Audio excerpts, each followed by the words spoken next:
Listo. Muy buenos días, compañeros. Espero se encuentren muy bien.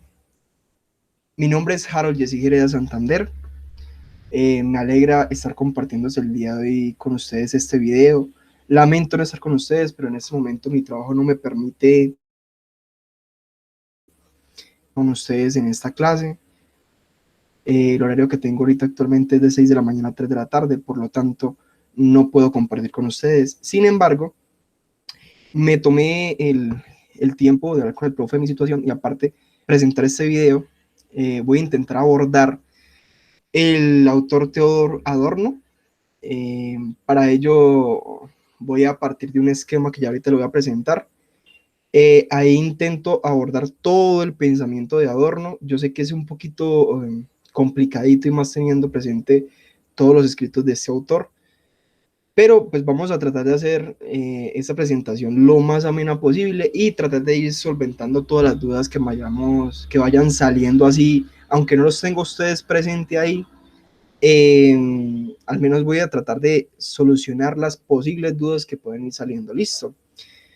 Este es el nombre del autor. Generalmente se le llama Theodor Adorno o Adorno.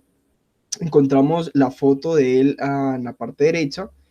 Y entre paréntesis, que es muy importante, coloqué el lugar donde nace y el año donde nace, y el lugar donde muere y el año donde muere. Esto es esencial porque a partir de allí, de ese paréntesis, voy a establecer el esquema de mi presentación, de mi exposición. Este es el esquema que voy a presentar. Listo. En una primera parte voy a presentar un contexto histórico en el cual se desarrolla Adorno.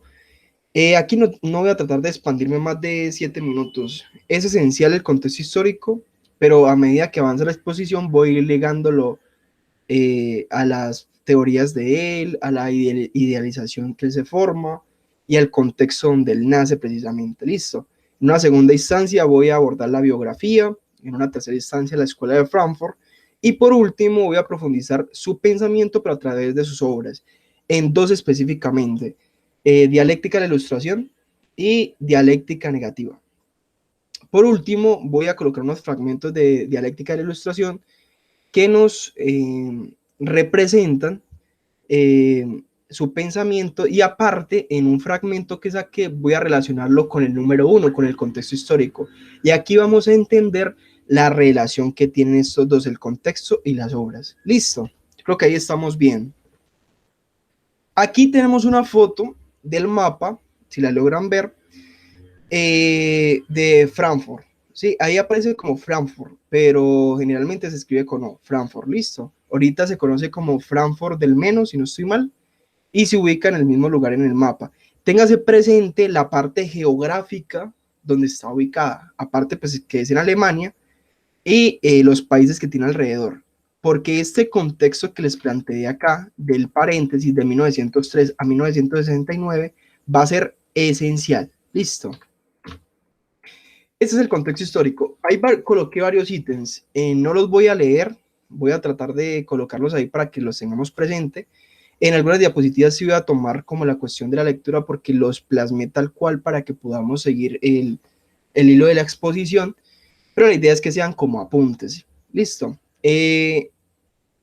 El siglo XX estuvo rodeado de muchos avances, empezando por avances tecnológicos. De allí podemos resaltar varios. En 1905, lo que tiene que ver con la Revolución Rusa, que no lo coloqué acá, pero culmina en 1917 con la caída del Imperio Ruso. Fijémonos que está dentro del marco en que Adorno está creciendo, en su niñez y juventud, tengamos eso presente. También en 1905 aparece Albert Einstein con su teoría de la relatividad, en 1907 la triple entente y en 1908 la revolución de los jóvenes turcos, que también termina desencadenando en el 17 con el poder de eh, de los bolcheviques, si me fue la palabra. Aquí volvemos a los hechos históricos o los hechos importantes. Esta sí me quiero centrar un poco y lo coloqué en negrilla. En 1914, como todos sabemos, inicia la Primera Guerra Mundial. Adorno cuenta con 11 años. En 1915 ya Adorno tiene 12 años y se presenta el primer genocidio armenio dentro de la Primera Guerra Mundial. Es un hecho atroz que pues quedó en la historia Y en 1918 finaliza la Primera Guerra Mundial, dejando infinidad de muertos y hechos atroces que de una u otra forma marcan la vida de Adorno. Eso tengámoslo muy presente. En 1920 lo coloqué ahí, que el movimiento de Gandhi. En el 21 Adolf Hitler se proclama como líder del Partido Nacional Socialista. En el 26 empieza todo esto de la televisión y en el 29 se viene la Gran Depresión, que es la caída de la bolsa del 29 de Estados Unidos. Listo. Aquí ya vamos avanzando, ya vimos como el contexto histórico hasta el 29. Y de aquí me salto a 1940, pero no sin resaltar primero que es en 1939 cuando inicia la Segunda Guerra Mundial. En 1940 lo coloqué ahí porque ya es en esta fecha donde Alemania ha invadido Dinamarca, Noruega y Luxemburgo. En el 1492, fecha esencial, en este momento Adorno se encontraba en Nueva York con Horkheimer en el instituto. En esta fecha es esencial porque los nazis entran en esta etapa del Holocausto y Adorno mira esto con atrocidad. ¿Por qué? Porque son actos inhumanos que de alguna u otra forma él también lo plasma en la dialéctica, la ilustración en algunos apartados, que ya ahorita vamos a ver también. En la página 214 lo podemos encontrar de forma más clara. En el 95 detonan las dos bombas, la de Hiroshima y Nagasaki, el primero el 6 de agosto del 95 y la segunda el 9 de agosto del 95. Tengamos estas fechas también presentes. En este momento Adorno todavía estaba en Estados Unidos porque él sale del país, ya ahorita lo vamos a ver, él sale del país en el 33, precisamente por todo esto de la presión hacia los judíos. Él sale con anterioridad antes de que se presenten todas estas situaciones que de alguna u otra forma pues lo afectaron también. Para terminar, en 1945 también se firma la Carta de la Organización de las Naciones Unidas. Eso lo coloqué porque hay algo esencial acá respecto a los nuevos sistemas que van emergiendo, ¿no? Eso lo voy a retomar mucho más adelante en la exposición, pero quisiera que lo tuviéramos presente. En el 55 inicia la guerra de Vietnam y en el 69 es la llegada del ser humano a la luna. Recordemos que aquí en el 69 estamos en la Guerra Fría todavía, que culmina con la caída del muro de Berlín. Ahora bien, ya aquí termina el contexto histórico. Entonces tenemos un marco general que a grandes rasgos podemos decir que inicia con la Revolución Rusa y termina con la finalización de la Segunda Guerra Mundial, la Guerra de Vietnam y la llegada del hombre a la luna. Esto ocurre un mes antes de la muerte de Adorno. Adorno muere en agosto de 1969.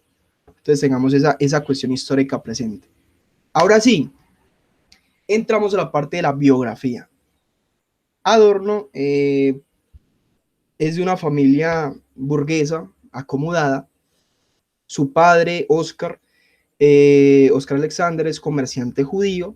Su madre, María Adorno, es cantante, y esto lo voy a resaltar mucho. Su tía, Agatha, que la coloqué entre paréntesis, es una pianista, pero no es cualquier pianista. Es una pianista muy reconocida de su momento. ¿Esto qué quiere decir?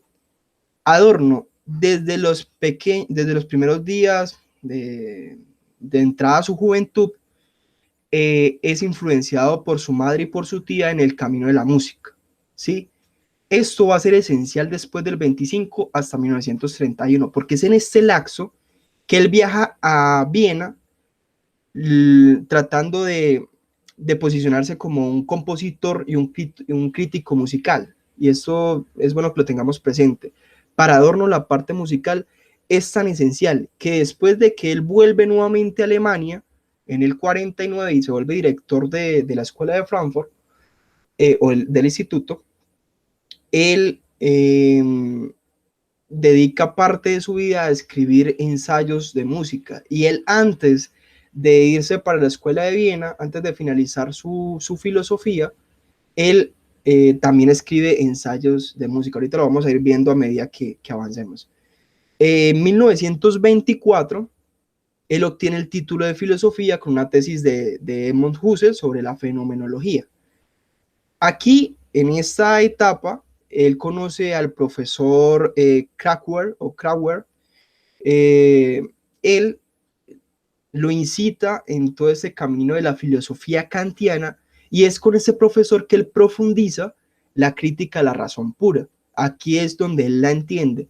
Y esto va a ser esencial cuando lleguemos a 1938, que él se encuentra con Horkheimer, y es con Horkheimer que él fundamenta la dialéctica de la Ilustración, teniendo presente los pensamientos de este en la teoría crítica que postula en el 31. Me refiero a Horkheimer, que postula en el instituto. Ya ahorita voy a ir a presentarles paso por paso. No quiero adelantarme, por eso coloqué los ítems. Tengo esa mala costumbre de adelantarme un poquito, pero también resaltar que él estudió filosofía, sociología, psicología y música. Entonces tiene un amplio repertorio de profesiones, y aquí en el 1924 él obtiene el título de filosofía con esta tesis, pero todavía no le han dado el título de profesor. Y ahorita más adelante vamos a ver que él lo obtiene. Recordemos que él, aún aquí teniendo 21 años, todavía escribía o empezaba a escribir la crítica musical. Y él no deja esto, incluso cuando él vuelve a Alemania, ya teniendo 50 años aproximadamente, él sigue escribiendo ensayos de música, o sea, de crítica musical. Y es esencial que tengamos esto presente porque en algún momento va a tratar de enlazar la música con la filosofía y le va a salir algo muy, muy bueno, pero que no va a ser tan aceptado. Listo. Aquí llegamos a la otra etapa. Recordemos, aquí estamos en el 24, él tiene 21 años, recibe el título de filosofía sobre la tesis de Edmund Husserl, sobre la fenomenología, y en 1925 él viaja a Viena, donde él decide estudiar composición musical con Alban Berg. Aquí también se encuentra con Anton Weber y Arnold. Este segundo personaje es esencial porque es con él empieza leyendo las teorías sobre la atonalidad, pero él no se detiene acá. Él va avanzando en la lectura con ese autor y él se percata de que puede fundamentar una nueva teoría de la música. Y eso a él lo llama la atención, tanto decir que él se queda hasta 1931 en Viena, estudiando toda esta parte y profundizando. Él trata de ligar la forma musical con complejos conceptos filosóficos. Eso no es que sea muy bien visto en la escuela de Viena, pues no estaban como acostumbrados a este tipo de relación, por lo tanto digamos, su teoría de esta unión no es bien vista, cosa que a él pues en cierta forma lo desmotiva mucho, y esa es la razón por la que decide volver nuevamente a Frankfurt. Antes de que él vuelva, o sea, desde 1925 a 1931, él trata de abordar las teorías de George Lucas. Él tiene un texto, o sea, George Lucas tiene un texto de teoría de la novela. Ese texto es sumamente esencial en la vida de Adorno. Y ya más adelante les voy a profundizar el por qué. Es interesante y es con George Lucas y la teoría no solamente de la novela, sino de las clases que formula Lucas, que él conoce o tiene un acercamiento a Marx. Recordemos que él aún en ese momento es joven, está entre los 21 y los 28 años. Y ahí tiene su primer acercamiento con Marx. Ya él venía leyéndolo obviamente desde la universidad, y es también en este espacio, del 25 al 31, que él tiene un acercamiento al psicoanálisis, específicamente al psicoanálisis freudiano. Recordemos que para estas fechas ya existían más tipos de psicoanálisis de otros autores. Listo, yo creo que hasta ahí vamos bien. En 1931, él ahí sí obtiene el título del que les estaba hablando, se llama Venia Legendi, que lo acreditaba como profesor y ya le permitía ejercer esta función. Sin embargo, él llega a 1931, llega a Frankfurt a hacer toda esa cuestión de las tesis, pero él presenta algo que les coloqué entre comillas, el concepto del inconsciente en la teoría trascendental de la mente. Ahí vemos dos relaciones. La primera, Freud, y la segunda, Kant. Es la primera vez que él intenta unir estas dos. En ese momento, Adorno tiene 28 años y le llama mucho la atención Marx, Freud y Kant. En esta teoría él intenta plasmar cómo se podría relacionar la cuestión del inconsciente o el concepto del inconsciente con la teoría o el sistema kantiano. Esa tesis no se la aceptan y él va a entender tiempo después por qué no cuadraría una cuestión de estas dentro de la teoría.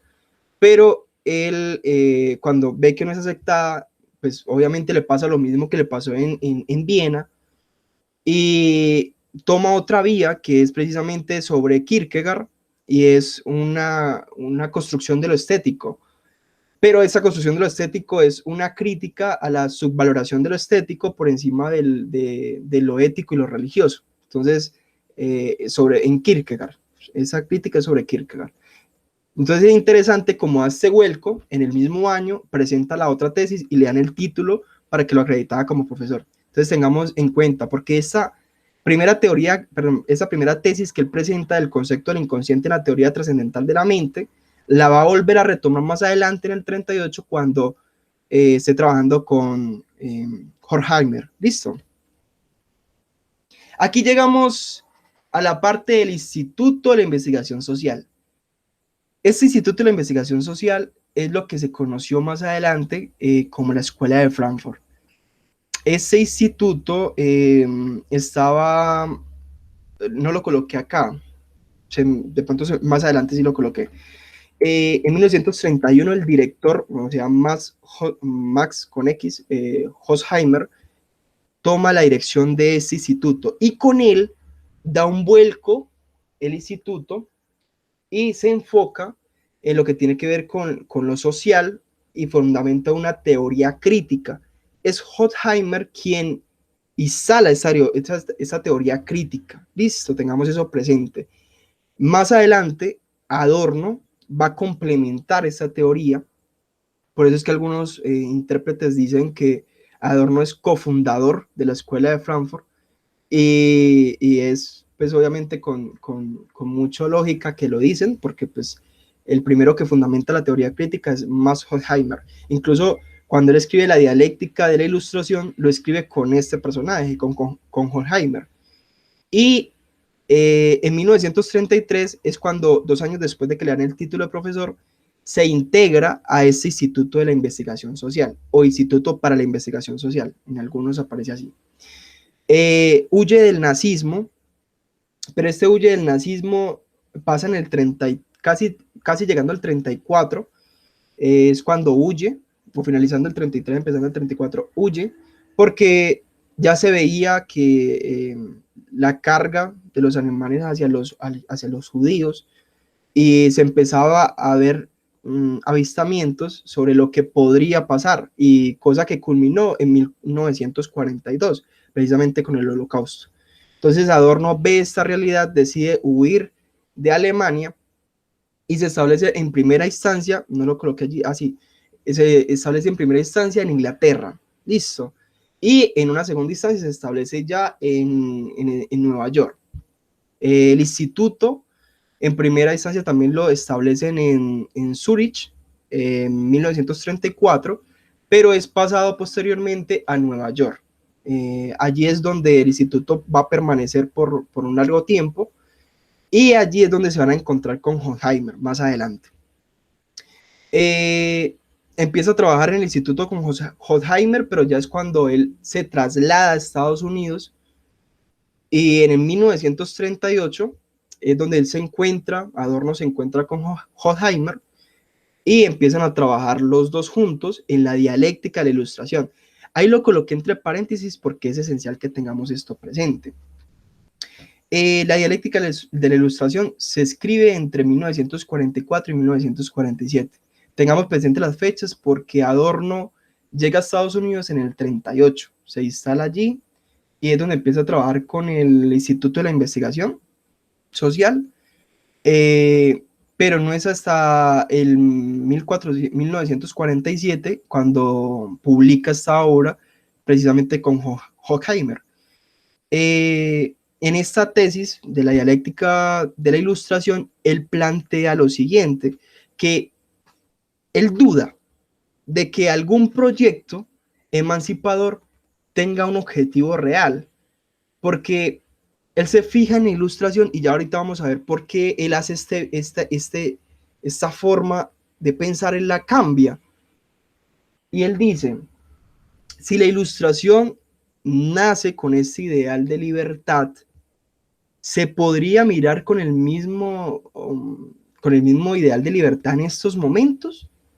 Y él intenta fundamentar que así como la ilustración trató de desarraigarnos de un mito que teníamos en ese momento, de la misma forma nos domina con otro nuevo mito. Y es interesante esta crítica porque de allí se entiende el título Dialéctica de la Ilustración. En el 49, ya Adorno vuelve nuevamente a Alemania, pero no simplemente vuelve, trasladan también el instituto y trasladando el instituto lo convierten en director del Instituto de la Investigación Social. Listo.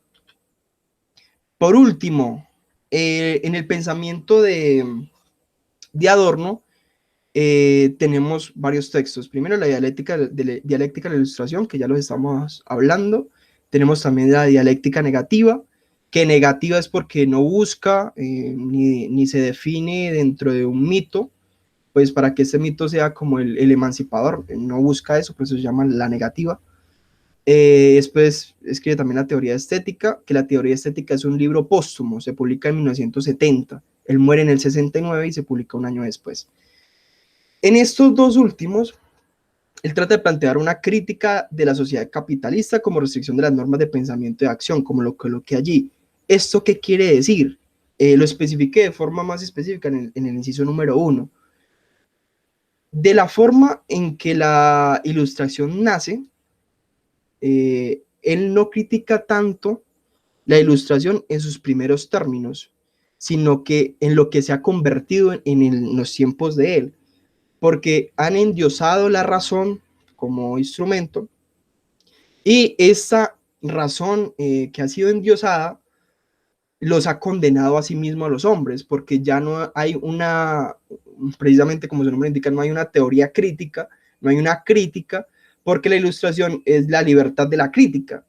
Entonces ya está libre de toda crítica, le quita al hombre la capacidad de ello y es innata esa capacidad. Por lo tanto, está siendo dominado el hombre sin darse cuenta a la vez. Esta es una de las fuertes críticas de Adorno, precisamente.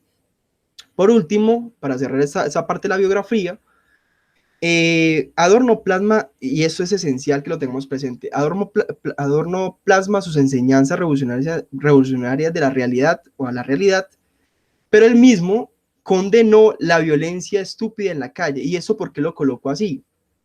Hubo un caso que pasó antes de que él muriera en el 69, que se acercaron unos jóvenes que tenían un movimiento juvenil en varios lugares, pero precisamente el más fuerte fue en Praga, y a él le hacen la entrevista, bueno, él, ¿qué piensa de este movimiento?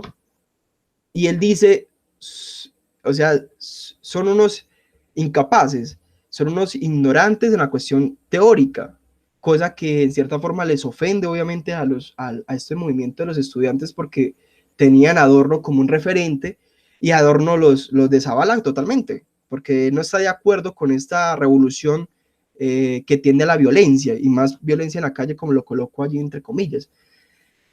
A partir de acá se genera una aporía, que ahorita la vamos a abordar más adelante.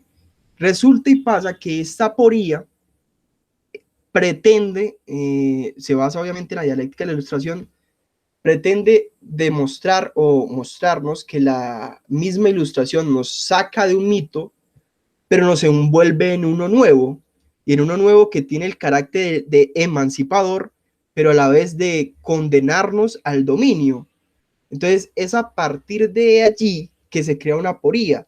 La aporía es, ¿puede haber un proyecto o la duda de un proyecto que realmente pueda liberarnos y que no sea condenador a futuro?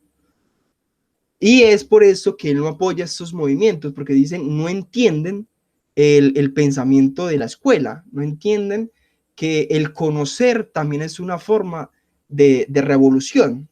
Y ahorita lo voy a explicar en los términos de Adorno. Entonces, con este ejemplo que pasa en el 69, él muere y deja un problema en cuestión de un problema cognitivo, digámoslo así, un problema cognitivo que se va a resolver de forma comunicativa con Habermas.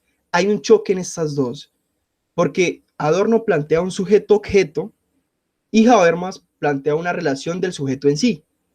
Estas dos, al menos Habermas, trata de resolver esta problemática y yo lo coloco allí, explica la realidad, pero y la transformación se refiere, listo, hay una explicación de la realidad, pero ¿cómo hacemos para cambiarla?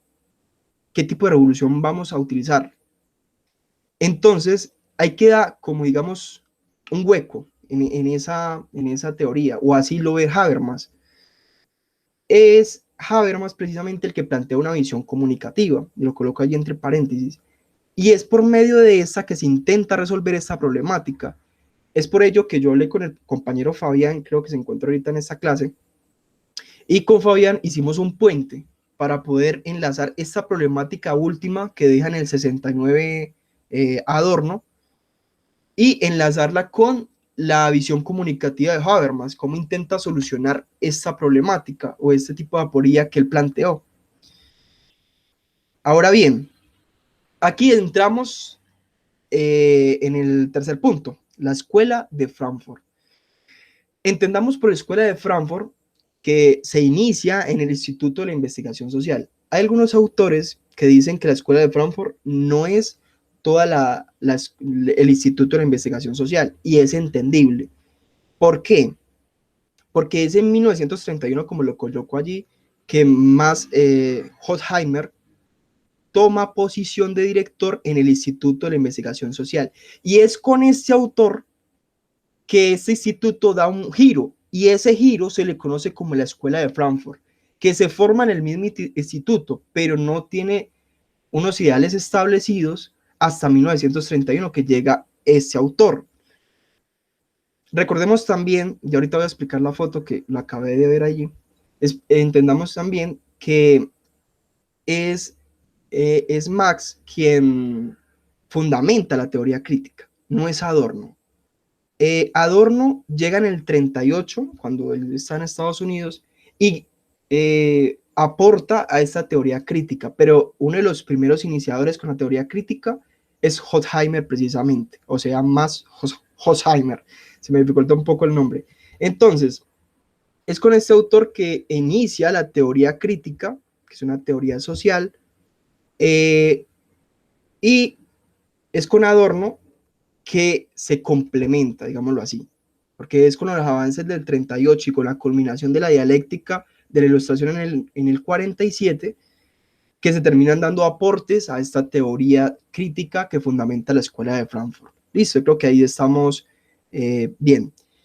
Este Instituto de la Investigación Social cuenta con algo esencial. Cuando es creado, se le da autonomía y se le da independencia, de tal forma que aunque nace en la universidad, tiene su propia vía para tomar decisiones.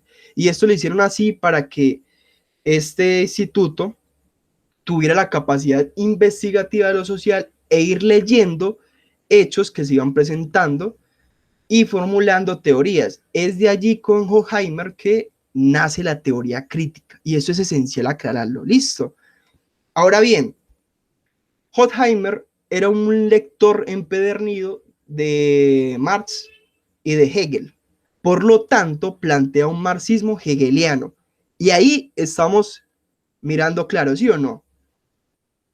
Este marxismo de corte hegeliano plantea, como lo coloco en negrilla, que conocer equivale a transformar la realidad.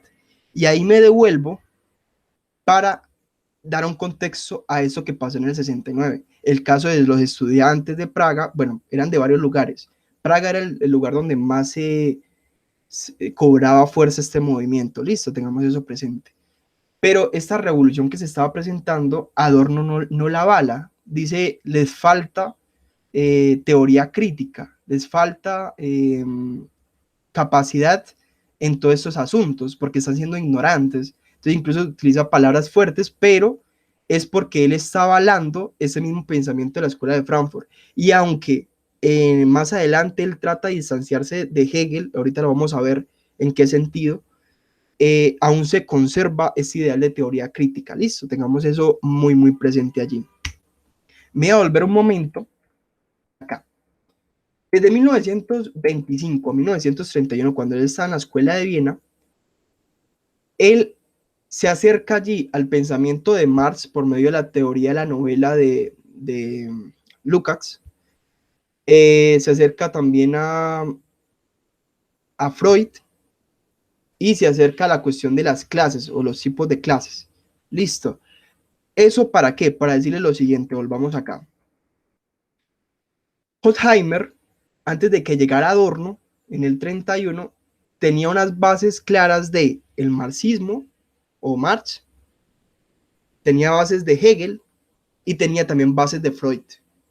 Es del 20 al 31 donde Adorno estudia también este pensamiento del psicoanálisis, pero Horkheimer ya le daba las bases a la escuela de Frankfurt en el pensamiento del psicoanálisis. Pero no cualquier psicoanálisis. Cuando yo digo psicoanálisis me estoy refiriendo al psicoanálisis freudiano. Y coloco allí las bases porque muy curiosamente no toman todo el sistema freudiano en su totalidad, sino solamente las bases del psicoanálisis freudiano. Me refiero a la represión inconsciente y los términos básicos que utiliza Freud. Esto para explicar una realidad propia del hombre, y Marx para explicar una realidad social. Aquí ya se entienden los dos parámetros. Y lo que intentan hacer, como lo coloco en negrilla, es unir el psicoanálisis y el marxismo para crear un método que se preocupe por una realidad social, Marx, y un método que se preocupe por la interioridad del hombre, psicoanálisis. Ahí vemos las dos. Eso es lo importante dentro de la teoría crítica. Y no olvidemos a Hegel, listo. Ahí tenemos esos tres en unión. Ahora bien, teniendo presente este esquema de la escuela de Frankfurt, pasamos al otro. ¿Por qué toma Horkheimer el marxismo? Y es porque en él se imprime un sello de análisis de la realidad social, como lo estaba yo ahorita comentando. Ahora sí, entramos en el sentido donde Adorno entra con su pensamiento. En 1938, Adorno ya se establece en Estados Unidos, en Nueva York específicamente. El instituto estaba establecido allí por todo esto que estaba pasando del contexto en Alemania. Y es allí que conoce, bueno, ya conocía porque tenía una amistad con Horkheimer desde mucho tiempo atrás, pero es allí que donde se reencuentra con este autor y empiezan a trabajar lo que más adelante dará el fruto en el 44 para escribir la dialéctica de la Ilustración. Ojo pues, aquí se empieza a trabajar la parte conceptual. Se empieza a cuestionar si un marxismo hegeliano sería posible. Aunque Horkheimer ya había establecido las bases dentro de la escuela, Adorno no le cuadraba mucho esta idea de Marx y Hegel. Y ya ahorita vamos a ver por qué. ¿Recuerdan el trabajo que les planteé acá? Voy a volverme un poco. Creo que era, aquí está, en el último inciso. Cuando él obtiene el título para profesor, para ejercer la función de profesor, él presenta el trabajo, el concepto del inconsciente en la teoría trascendental de la mente. Y acá vuelve nuevamente ese trabajo. Adorno ve necesario retornar a Kant para remover los vestigios hegelianos del propio pensamiento marxista. Aquí se está refiriendo a la idea del espíritu absoluto. Está intentando plantear un pensamiento kantiano, marxista, y a la vez, porque no critica tanto las bases del psicoanálisis, sino que las conserva ahí. Entonces, es con ello que se intenta plantear la pregunta kantiana manteniendo su opción original de la separación entre sujeto y objeto, descartando a Hegel. Es de esta forma, en el 38, que la escuela de Frankfurt empezara un giro, y ese es el giro que yo quería plantearles acá. En el inciso número 6 lo coloqué. Este estilo fue marcado por Adorno. ¿Cuál estilo?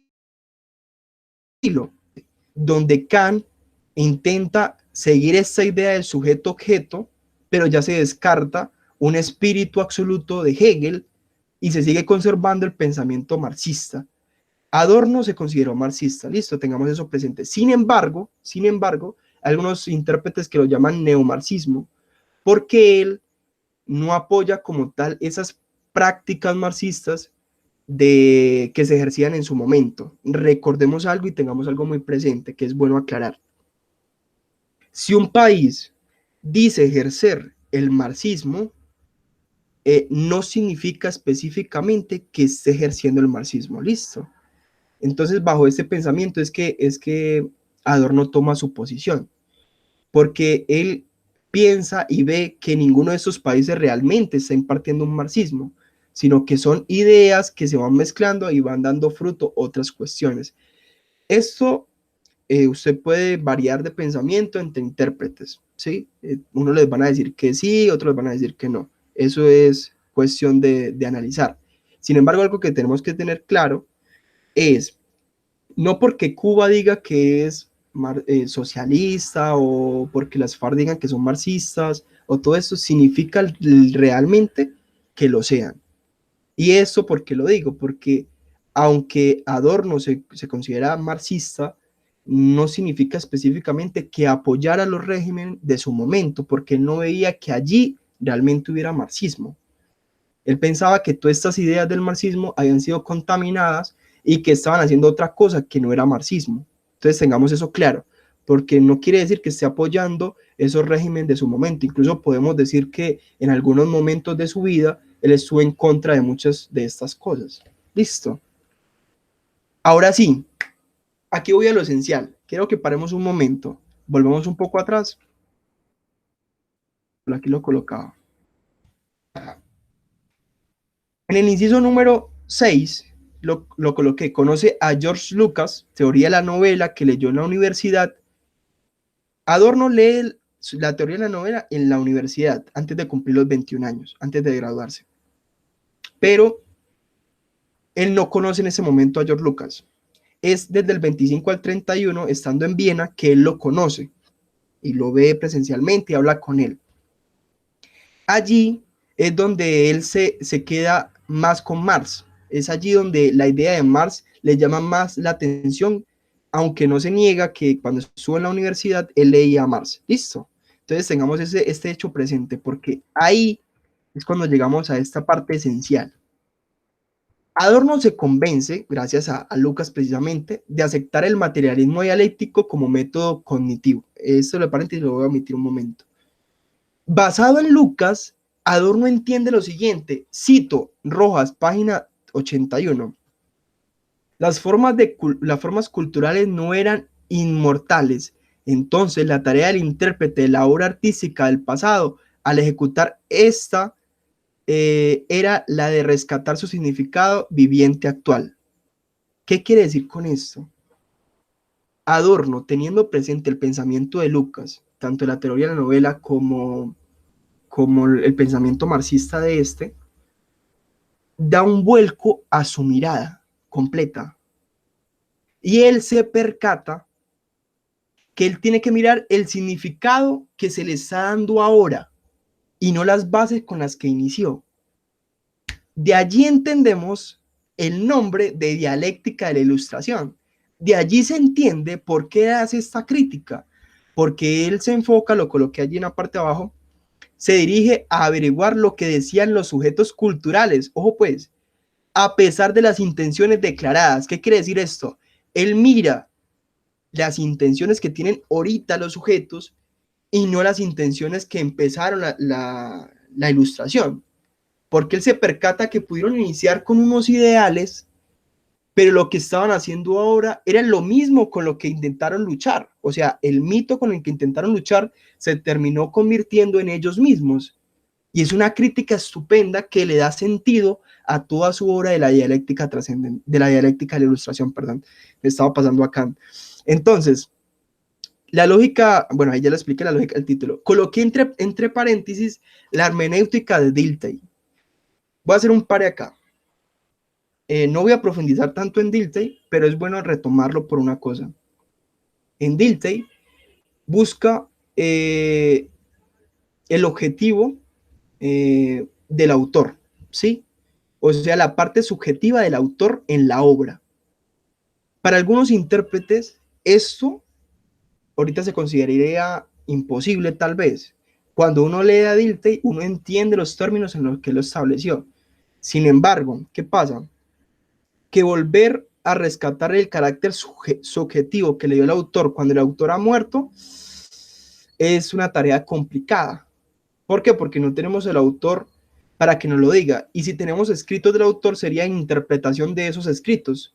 Entonces tampoco sería una voz fidedigna de la subjetividad del autor.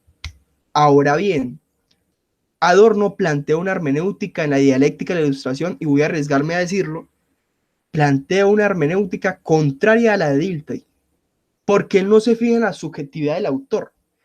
Él se fija en lo que los sujetos actuales piensan de ello, lo que los sujetos actuales han interpretado de ello.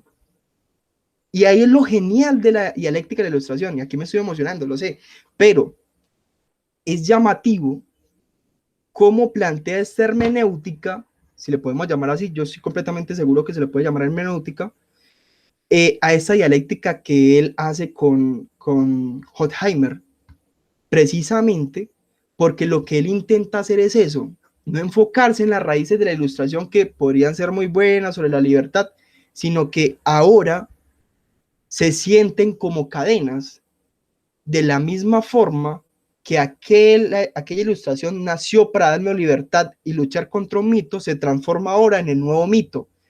Es estupenda la idea que él plantea en la Ilustración. Ahora sí, paso a los dos últimos puntos, bueno, tres últimos puntos. La dialéctica de la Ilustración, que se publica en el 97, en el 47, perdón. La dialéctica negativa, que se publica en el 66, y unos fragmentos que saqué de la dialéctica de la Ilustración para que podamos compartir esa bella lectura, y saqué un fragmento para enlazarlo con el contexto histórico, y ya vamos a ver por qué es esencial este contexto histórico que les planteé al principio. Fueron 7 minutos, pero fueron esenciales para entender en dónde nace el amor a la música, por qué, la crítica a todo esto del sistema inhumano, por qué, la crítica de la Ilustración, por qué. Ahí se va entendiendo en el contexto. Aquí coloco Adorno y Horkheimer porque fueron los dos que escribieron la dialéctica de la Ilustración. Coloque debajo la dialéctica teoría crítica porque después de la publicación de esta se ve una influencia en la teoría crítica, que aunque ya lo vimos, me retrocedo un poco, aunque ya lo vimos acá, Horkheimer plantea un marxismo hegelianizado, después obviamente tiene presente las bases del psicoanálisis para plantear la parte interna del hombre y también la realidad social en la que, por medio del marxismo. Pero después de todo ese pensamiento kantiano de Adorno, que en algún momento trata como de soltarlo, porque obviamente ve que no intenta como encajar completamente en la teoría, que tiene presente, listo. Aquí coloqué en letra mayúscula el ejemplo claro de la burguesía. ¿Por qué? Porque en la dialéctica de la Ilustración precisamente es una de las críticas que fundamenta, que es una tendencia totalitarista que es fruto también de la Ilustración. Entonces, ¿en qué punto nace? Teniendo presente la libertad.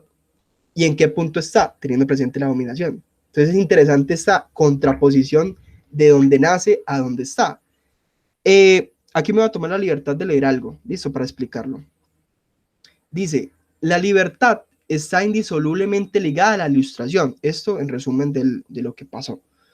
Pero esta, abandonada en sí misma y liberada de toda crítica, convierte de nuevo al hombre en esclavo de sus propias obras. Aquí vuelve a retomar lo que les estaba explicando. Toda esa cuestión de cómo los sujetos lo ven ahora, pero cómo realmente pudiera haber sido al principio. Esta libertad que estaba ligada, pero ahorita se toma como un nuevo mito y una forma de implantar ese dominio, que aunque no se está viendo, realmente sí está, porque la Ilustración también plantea que está fuera de crítica, porque es precisamente ella la libertad. Entonces, si la libertad está fuera de crítica, pero entonces ya, si no se puede criticar, es una nueva cadena de fuerza. Entonces, yo creo que ahí lo expliqué genial la idea de la dialéctica de la Ilustración. Esta parte del hombre viene de la barbarie y vuelve a ella, es una frase que la encontramos en la dialéctica de la ilustración, y es una frase que trata de englobar lo mismo. O sea, el hombre viene de una época que estaba dominado, bueno, no entre comillas, realmente sí, estaba dominado. Para los de la ilustración estaban dominados porque se mira de la presente hacia el pasado, estaba dominado, pero sale de esa barbarie, como dice acá, y vuelve a ella, porque en los tiempos de Adorno se veía la presión por medio de la burguesía. Esta tendencia totalizante se veía de forma clara, por eso lo coloco allí. Ejemplo claro, lo podemos ver en la burguesía que se planteaba en esos tiempos, y más porque Adorno lo critica, entonces podemos verlo allí. El núcleo fundamental, la crítica al proyecto racionalista llevada hasta sus extremos. ¿Esto qué quiere decir? Que la razón instrumentada, sí, la razón instrumental que se planteaba en esos tiempos, o sea, un filtro por el cual todo debía pasar, ya no era libertad, ya era también un sistema de dominio. Y es allí donde viene toda la fuerza de la dialéctica de la ilustración, en toda esa forma de endiosar la razón que nos lleva a reducir al ser humano y perder esos caminos que nos llevaban, o sea, perder esas guías de ser humano que nos llevaban, porque ahora éramos llevados por la guía de la razón y solamente por ella, y era en cierta forma no, en todas las formas para Adorno, era la forma de dominio, era la manera en que el hombre era dominado, porque ya no tenía libertad para explorar las facetas humanas, sino que la razón era la que lo condicionaba a que tenía que seguir por ese camino.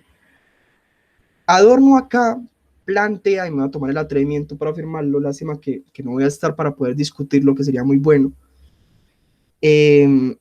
Adorno plantea que estos caminos o estas cosas que persigue el hombre deben estar en un umbral más alto del que se encuentra en el momento. No tanto como una luz principal que guía, no, sino que no deben estar subyugados a la razón, sino que deben estar o al menos en un mismo nivel o al menos un nivel superior, porque son estos los que promueven esos ideales de libertad, y ahora la razón estaba subyugando a estos ideales que perseguía el hombre en primera instancia. Entonces no sé si se logra entender esta parte. Acá voy a pasar a los fragmentos, ¿sí? Eso lo saqué de la dialéctica trascendental. Lo pueden encontrar, me gustaría que por eso se los coloqué con páginas, pero solamente me voy a tomar el atrevimiento de leer el de la página 82, 137 y 214. Y el 214 ya lo voy a enlazar con el contexto histórico, listo. El de la página 82 dice: el horror mítico de la ilustración tiene al mito por objeto, lo mismo que estábamos hablando en esta. El hombre viene de la barbarie y vuelve a ella. Ahí vemos una cita directa de esta cuestión. Dice la página 137, la mitología particular con la que debía acabar la ilustración occidental, también en la forma de calvinismo, era la doctrina católica del ordo y la religión popular pagana que continuaba floreciendo bajo ella. Y aquí viene: liberar a los hombres de su influencia era el objetivo de la filosofía burguesa, pero la liberación fue mucho más allá de lo que tuvieron en mente sus creadores humanos. Vemos el carácter con el que nace, pero aquí va planteando el carácter en el que está. ¿Qué es lo que está haciendo ahora y qué es lo que está ejerciendo? Lo misma hermenéutica que plantea en la dialéctica de la ilustración. Una hermenéutica de qué es lo que se ve ahora en estos sujetos, por más que hayan instaurado un sistema superior desde el principio. Ahora paso a esta. Tengamos presente el contexto histórico. 1939, 1942, el Holocausto. Y escuchemos.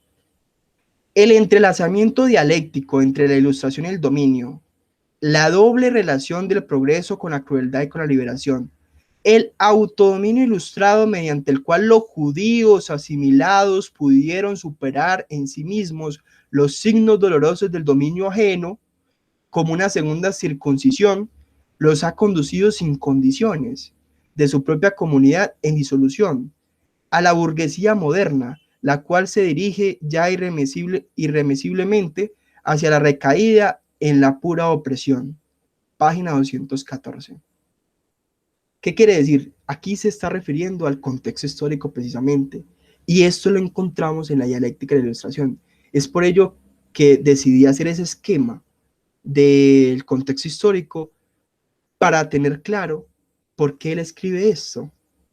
Listo. Por último, tenemos la dialéctica negativa. Estoy tratando de hacer un poquito más ameno para que sea entendible. Listo. Esta se escribe en 1966.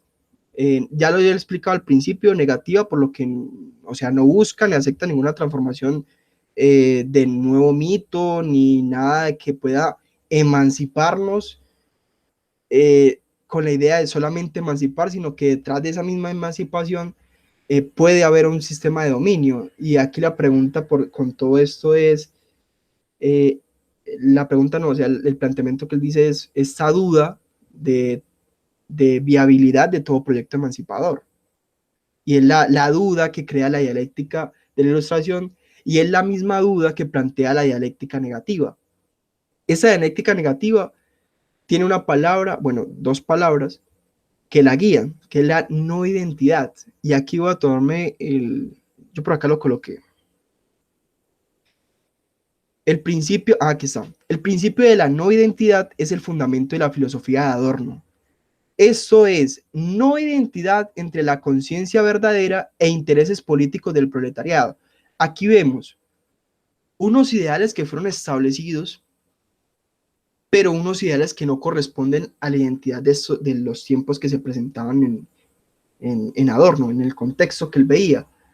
¿Cómo es posible que unos ideales establecidos al principio no tengan relación alguna con lo que vemos en lo social? De allí que fundamente esta crítica. Y más teniendo presente las razones, voy a volverme acá en lo esencial, las razones de las intenciones. ¿Por qué? Porque habían unas intenciones declaradas al principio, por ejemplo, de esta ilustración, pero se veía en los sujetos otra realidad distinta. Esto es lo que lo invita a Adorno a criticar la ilustración, bueno, la dialéctica de la ilustración. Y eso es lo que vemos también acá en la dialéctica negativa. Aquí vuelve otra vez, en cierta forma, a criticar la tendencia sistematizadora de la ilustración. Es algo que realmente nunca deja, nunca lo suelta porque tiene una línea conductual. Adorno ve en el ser humano una figura determinada de las estructuras autoritarias de la sociedad. Considera que ese dominio lleva a la no identidad del hombre. Él dice que este mismo sistema que de pronto le está prohibiendo, le está prohibiendo la crítica, porque igual la ilustración plantea la misma libertad, entonces es una libertad crítica, pero no deja que los hombres critiquen esta misma libertad, y es irónico en cierto punto, pero él decía que estas mismas estructuras autoritarias van a llevar al hombre a no identificarse con eso y llevarlo al punto de la crítica misma. Entonces aquí ya planteamos un retorno, pareciera un retorno a este mismo punto. Entonces yo creo que hasta acá hemos abordado todo lo que tiene que ver con Adorno. En el primer punto coloco lo mismo que colocaba aquí en la parte de atrás, voy a retroceder un poco. Acá. Adorno ve necesario retornar a Kant para pues, remover los vestigios hegelianos del propio pensamiento marxista. Y aquí, al final de su vida, en el 66, él vuelve a retomarlo. O sea, él pretende desmarcarse totalmente de los planteamientos cerrados de la tesis y antítesis de Hegel para él plantear su sistema, que no es un sistema tampoco desligado tanto de lo que pensaba Horkheimer. Siempre lo tiene presente, la teoría crítica lo fundamenta, pero él presentaba más bien este esquema de sujeto-objeto, que en algunos momentos de su vida él se desligó porque parecía no encajarle pero en algunos momentos él vuelve a retomarlo. Esta misma teoría que él presenta en el 31 cuando intenta graduarse a los 28 años, perdón, intenta obtener el título de profesor. Listo. Entonces, yo creo que acá lo voy a dejar. Ya abordé de forma muy rápida, me pareció a mí, toda esta cuestión. Creo que dejé algunos apartados sin leer, me disculpan, pues porque pensé que de pronto me iba a echar más tiempo, pero pues aquí tenemos mal apartados que podamos leer, que yo saqué directamente de la dialéctica de la ilustración, que me parece un texto que deberíamos abordarlo en algún momento, aunque pues obviamente es muy largo, son más de 300 páginas, y pues reconozco que tampoco me lo he leído completo, pero pues sí tenía al menos la suficiente lectura mínima para poder tener seguridad con este autor, y más porque la crítica que hace es una crítica incluso actual.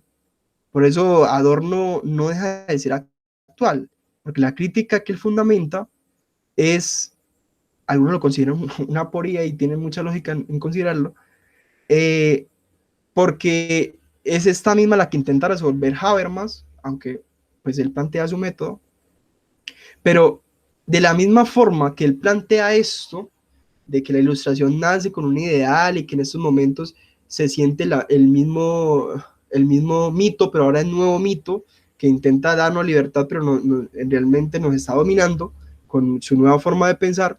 Eso se puede aplicar a todo. Entonces el próximo que venga pasaría lo mismo y trata de aplicar esto, pero tengamos presente algo.